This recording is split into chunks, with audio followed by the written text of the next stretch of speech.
Brian Thompson was a giant in the world of health insurance.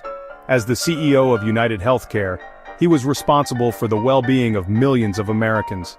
He had worked his way up through the ranks, starting as a claims processor fresh out of college. Thompson was known for his sharp mind and even sharper tongue. He was a ruthless negotiator, always looking out for the bottom line.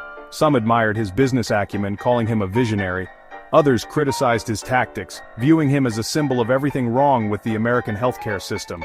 Love him or hate him, one thing was certain: Brian Thompson was a force to be reckoned with. But on a cold December morning, his reign came to a shocking end. December 4th, 2024 dawned like any other day in Manhattan. The city that never sleeps was already buzzing with activity.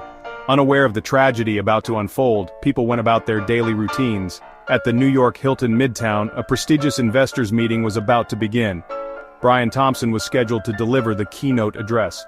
At approximately 6:44 a.m., Thompson stepped out of his chauffeured car and onto the sidewalk. In a flash, everything changed. Gunshots rang out, echoing through the concrete canyons. Thompson crumpled to the ground, struck multiple times in the back.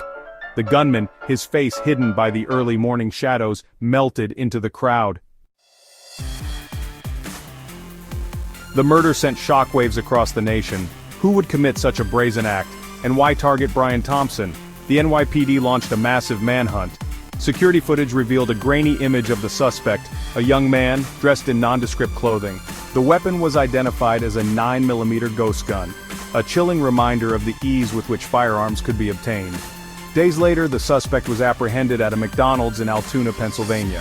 His name, Luigi Nicholas Mangione, a 26-year-old computer engineer.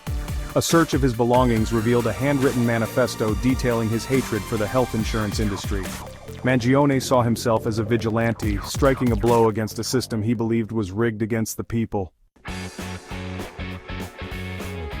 The murder of Brian Thompson had a profound impact on the healthcare industry. Security measures were immediately heightened at hospitals and insurance companies. Executives, once accustomed to moving freely, now traveled with armed guards. The tragedy also sparked a national conversation about the state of healthcare in America. Was Mangione a lone wolf driven to violence by personal demons? Or did his actions reflect a deeper well of anger and frustration with a system that seemed broken to so many? Whatever the answers, one thing was clear: the murder of Brian Thompson had exposed a raw nerve in the American psyche. The aftershocks would continue to be felt for years to come.